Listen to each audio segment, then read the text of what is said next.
Law Year 2023 to highlight resilience of the Eastern Caribbean Supreme Court in the execution of justice. We'll have details to this story and more in the National Report. Have you noticed an increase or decrease in your electricity bill? You know that changes in the fuel and non-fuel rates affect your bill. You should also be aware that changes in household activities affect your bill. Ask yourself these questions. Have the rates changed? Have there been more people at your home? Have your children been on holiday?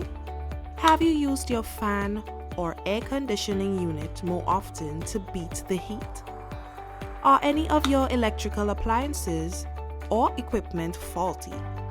Have you added any new appliances such as transformers, water heaters, or pumps? Make it a habit to understand any changes on your electricity bill. For more factors that affect your bill, visit www.grenlec.com. Grenlec, energizing our Grenada. With the details to the news for Thursday, January 5th, I am Rikisha St. Louis.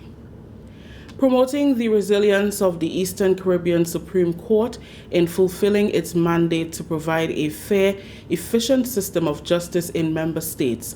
That, according to the court's Chief Registrar, Michelle John Thibault, is the focus of Law Year 2023. The legal fraternity in Grenada will join members of the court on Tuesday, January 10th, for the ceremonial opening of the 2023 Law Year.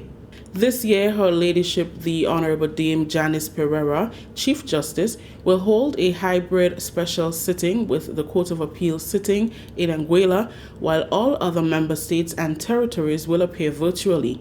The Chief Registrar, during an exclusive interview with GIS, explained how the opening will unfold in each state. She said in the past, each country held individual special sittings to commemorate the day. However, since the pandemic, the structure has changed. It's going to start with a church service. So as you would know, the Eastern Caribbean Supreme Court serves 9 member states and territories of the Eastern Caribbean, from BVI to the north to Grenada in the south.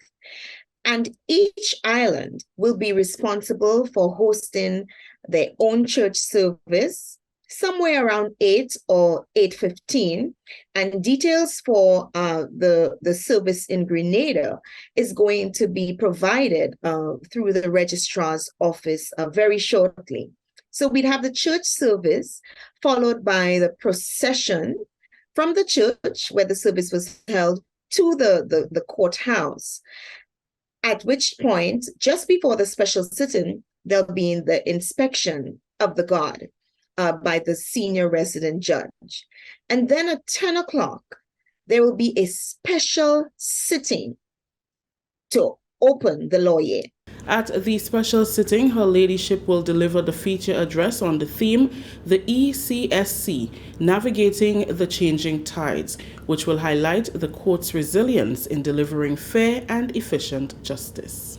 The Chief Justice is going to weigh in on that topic, stating what the court has done just to navigate these changing tides and give a snapshot into what you could expect the court to do in the coming year in 2023 in relation to keeping the court afloat and to ensure that we're able to continue to provide that system of justice expected by the citizens.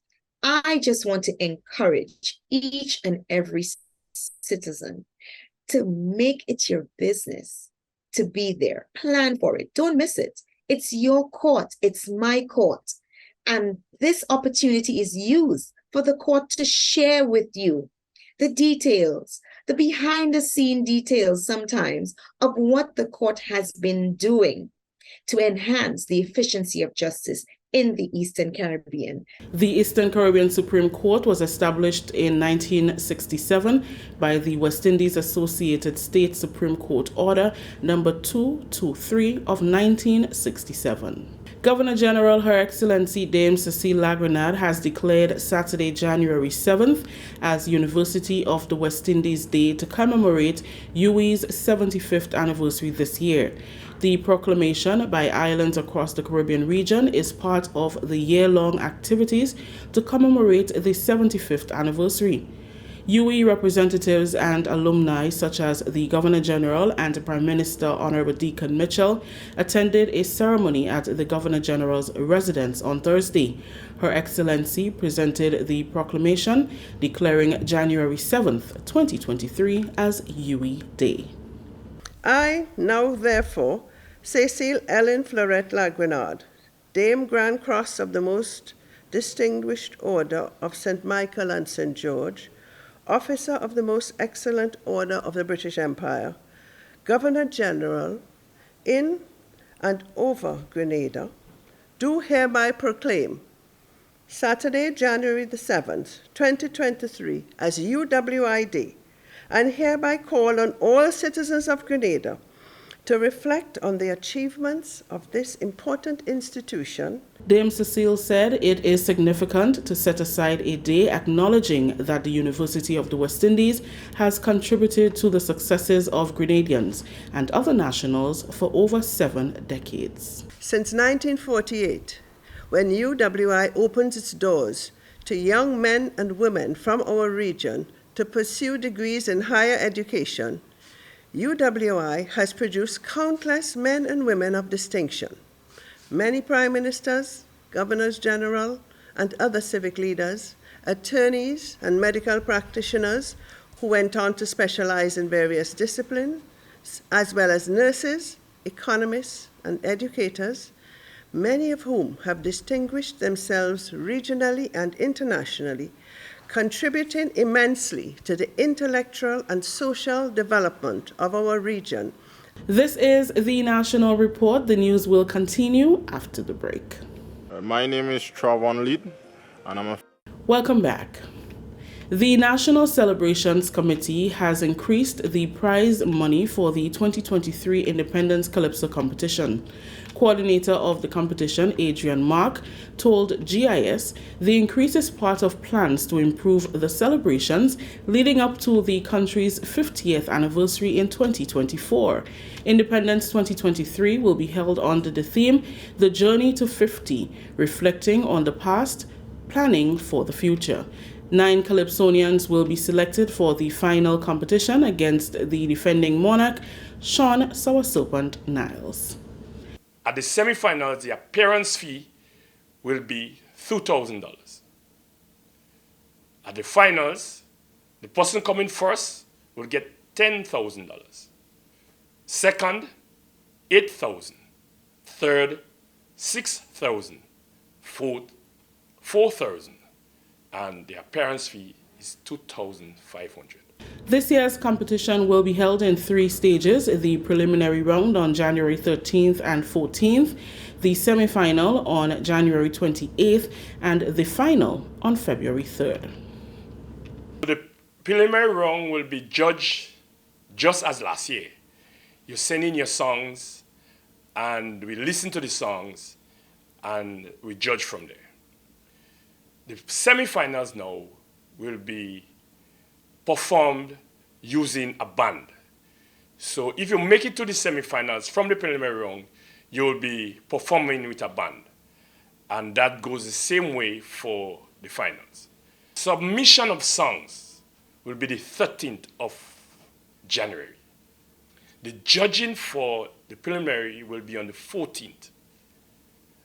And the announcement for the semi-finals will be the 16th.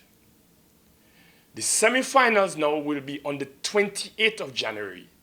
That will be at La Sagesse. The finals will be on the 3rd of February at the Sotes bus terminus.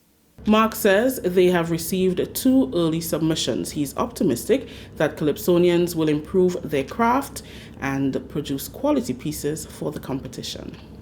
Artists said that because we raised the prize money, they think the craft should be improved.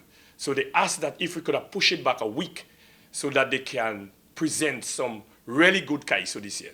And we listened to them, and we did. We pushed it back a week. So the submission of songs for the preliminary round judging will be the 13th, that next week. So they have a little more time to create and deliver a lot more better calypsos that has been done over the years. So I'm very, very enthusiastic. I'm very, very in high anticipation that this year we will get quality, really quality standard of Calypso going into the semifinals. Finally in the news, singer, songwriter, and instrumentalist Kevin Olosula from the Grammy Award-winning US-based a cappella group Pentatonix encouraged Grenadian musicians and artists to place more emphasis on marketing their brand beyond the shores of Grenada. The singer, who has Grenadian roots, is currently on island and met with members of the media and musicians on Thursday. Pentatonix consists of 5 members and is well known for genres like pop, rhythm and blues, Christmas music, among others. Grenada and singer-songwriter Sabrina Francis was recently featured in the group's Holidays Around the World album. Kevin, who is of Nigerian and Grenadian parentage, explained how musicians can get the public to gravitate towards their skills. Short-form video, less than 60 seconds, I think is definitely a big way to do that. And the most beautiful thing is it doesn't, once again, have to be this big production. I think that's the thing that, makes a lot of artists very scared and nervous about making that jump. The economics of it can feel like it's daunting. I was talking to Sabrina about this last night. You could literally sit in front of there, 60 seconds or less, and just sing your heart out or play your heart out. I still do that to this day, and it's amazing to see how that connects with people. What's the brand that you're trying to bring out into the world that maybe people can connect with you? So I would maybe focus on that, because are you trying to give people McDonald's, or are you trying to give people soul food? If you're trying to give people soul food, make your brand about the soul food, from not just what you're singing about, but to the way you look, to the visuals. Make it about that and build a beautiful brand about that. It's why I like Thames. It's why there's so many other artists back then, and let that be the thing that you celebrate, and then figure out how to make that digestible to TikTok and to other places. That story just ended the national report for Thursday, January 5th. Let's recap the top story. Law Year 2023 to highlight resilience of the Eastern Caribbean Supreme Court in the execution of justice. On behalf of the entire news and production team, I am Rikisha St. Louis saying thank you for joining us.